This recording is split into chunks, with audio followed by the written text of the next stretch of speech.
Para sutresna budaya basa Jawi, sugeng pepanggihan malih kalian Subadi Prawata. Ing kalodhangan menika badhe ngaturaken waosan buku basa Jawi Cerita Cekak. Anggitanipun Sri Winarti. Kanthi irah-irahan sabar narimo.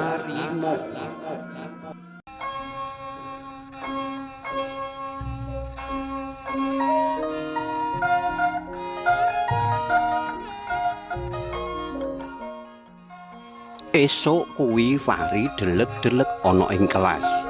Ora awor kancane. Fahri ngalamun amarga mikir anggone durung bayar karya wisata. Kamangka kanca sakelase wis padha mbayar kabeh. Mung kari dheweke tok sing durung bayar. Wali kelase ya wis bola-bali ngelingake siswane supaya enggal-enggal padha mbayar karya wisata. Amarga duwite arep cepet-cepet dienggo mbayar persekot bis. Fahri kepengin banget melu karya wisata. Amarga salawase urip durung tau plesir. Paling yen lunga mung menyang pasar Paing. Wong tuane ora nate ngejak lelungan babar blas. 7 dina maneh karya wisata menyang Jakarta. Ananging Fahri durung diwenehi dhuwit karo simboke. Mbok, simbok kapan arep menehi dhuwit aku? Kancaku wis padha mbayar kabeh lho, Mbok. Celatune Fahri marang simboke. Aduh, mengko ya Le, simbok durung oleh dhuwit saka Burini. Anggonku burung ngombahi ing perumahan, durung genep sesasi. Wangsulane simboke. Dina candhake nalika ngasuh. Fahri ora melu metu saka kelas. Kang ana ing pikirane mung mikir kepriye carane cepet entuk dhuwit kanggo mbayar karya wisata. Ananging pikiran kuwi ilang bablas nalika Aldi kanca akrabe nabok pundhake. Ngaget-ngageti wae kowe Di, karo mecucu Fahri celatu. Lho, sorry lho Ri, salahe kowe ngalamun. Ora apik esuk-esuk kok wis ngalamun. Mengko kerasukan lho. Mbek, semaure Aldi. Aldi banjur mlayu amarga ndelok rupane Fahri kang wis abang mbranang, pratandha yen lagi nesu.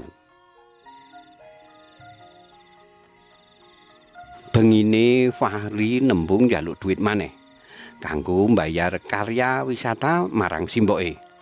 Ananging padha karo malem sadurunge, simboke tetep durung oleh dhuwit saka buruh ngombahi.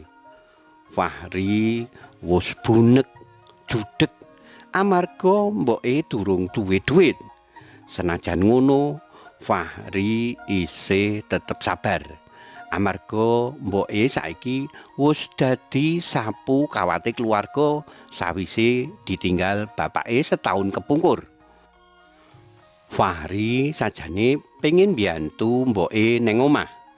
Ananging simboke menging amarga simboke kepengin Fahri dadi wong kang pinter supaya gedene mengko bisa kasil ora kaya nasibe simboke saiki. Fahri sajane iya mesakake marang mboke amarga simboke wis nyambut gawe abot-abot mung kanggo ngragati dheweke. Kanggo mangan saben dina wae angel. Apa maneh kanggo mbayar karya wisata. Mangkono celatu batine Fahri.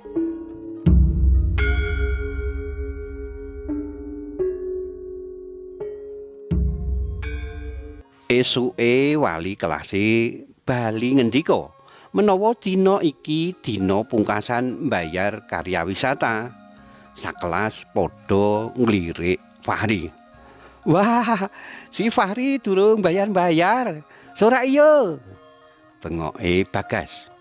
Bagas bocah sing paling gleleng iku ora bosen-bosen ngece lan ngolok-olok kancane. Apa maneh kanca sing anake wong ora duwe. Aldi kanca akrabe banjur aweh panglipur. Sabar Ri, cah kaya ngono kae ora usah diladeni. Nek diladeni malah saya ndadi. Wis rapopo. Aldi sing panggonane ana ning Cerak Fahri bola-bali ngandani. Nanging omongane Aldi mau mung mlebu kuping tengen metu kuping kiwa tumrap Fahri. Fahri saya ora kuat ngadepi kanca kancane. Wali kelase ngendhekake sorake Bagas. Dina candhake sawise dienyek Fahri ora gelem mangkat sekolah maneh. Iya amarga wedi dienyek maneh karo kanca kancane. Aldi kanca karipe esuk kuwi goleki Fahri. Aldi bingung, kena apa kok Fahri ora mangkat sekolah dina iki. Wali kelas nakoni bocah sekelas, ngopo kok Fahri ora mangkat. Alah Bu, Fahri niku ora namung ajrih, nak ditagih malih. Celatune Bagas. Mosok iya? Ngendikane Bu wali kelas. Bel tondo bali wis muni. Wali kelas nguleki Aldi amarga kepengin ngejak neng omahe Fahri. Ibu wali kelas kepengin priksa kahanane Fahri. Sapa ngerti dheweke lara barang. Aldi banjur nderekake Bu wali kelas. Tekan ing ngarepan omahe Fahri, Bu wali kelas kaget.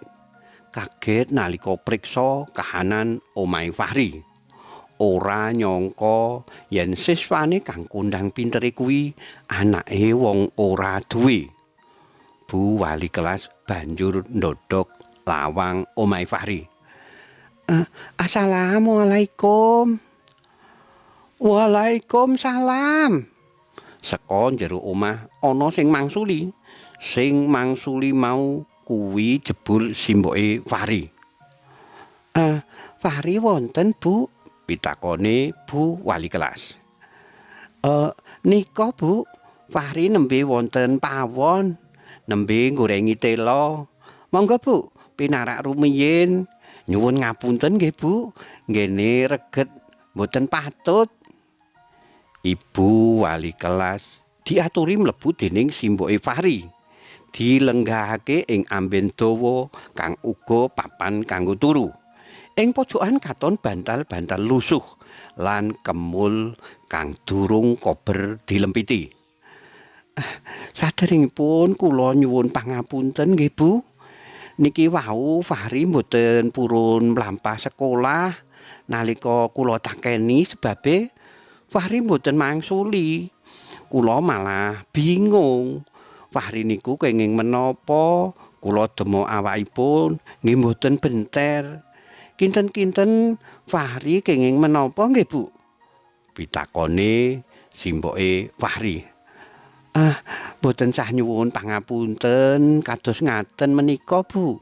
Ibu mboten lepat. Ingkang kedah nyuwun pangapunten niku malah kula. Mbok menawi Fahri mboten purun sekolah amargi kula tagih arta karya wisata. Kula nyuwun pangapunten Bu. Kula mboten mangertos saderenge. Ngendikane Bu wali kelas. Fahri banjur metu saka pawon. Dheweke nyalami Bu wali kelas. Fahri, sesuk mangkat sekolah ya. Ora usah mikir duit karya wisata. Ngendikane Bu guru. Mboten napa-napa kok Bu. Kula nggih nyuwun ngapunten nggih Bu. Dereng saged mbayar karya wisata. Kula dereng gadah arta ingkang cekap kangge mbayar. Jawabe Fahri. Wis, rasa kok pikir maneh duit karya wisata mau. Sing penting sesuk Fahri kudu mangkat sekolah. Ngendikane Bu wali kelas. Nggih Bu, insyaallah. Esuke Fahri tetep ora mangkat sekolah.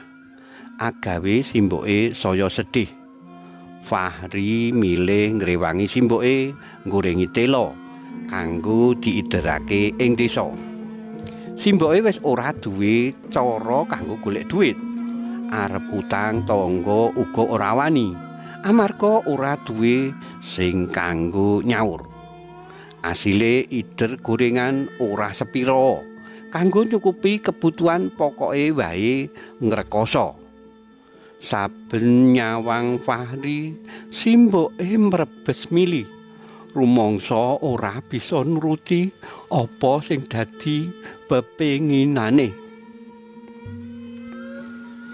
Jam 3 esuk Fahri nglilir krungu simboke kang nangis mingsek-mingsek lungguh ing sajadah karo isih nganggo rukuh.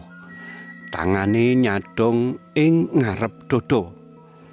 Duh Gusti, paringana kawelasan dumateng keluarga kula kersa ngampilaken sedaya urusan kawula. Tungane simboke Fahri sawise nindakake salat tahajud. Dina candhake Fahri tetep ora mangkat sekolah. Dheweke wis trima ing omah rewang-rewang wong tuane.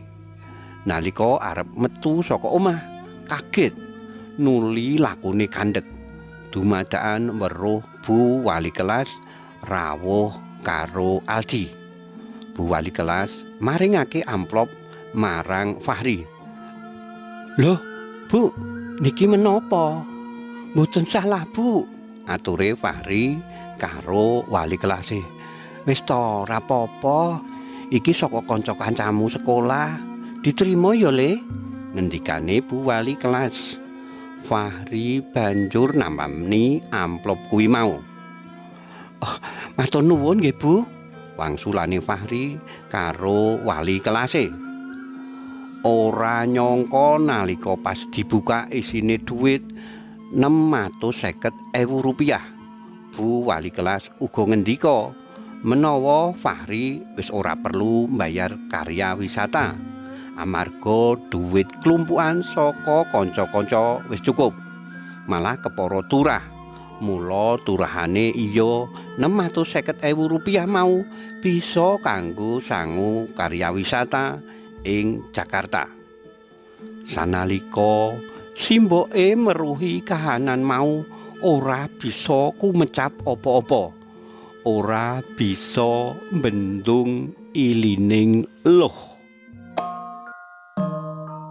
Karipta dening Sri Winarti.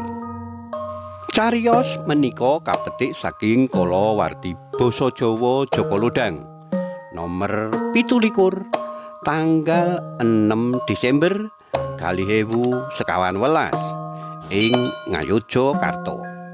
Matur nuwun awit kawigatosanipun saged pepanggihan malih wonten ing cariyos-cariyos sanesipun. Matur nuwun, matur nuwun, nuwun.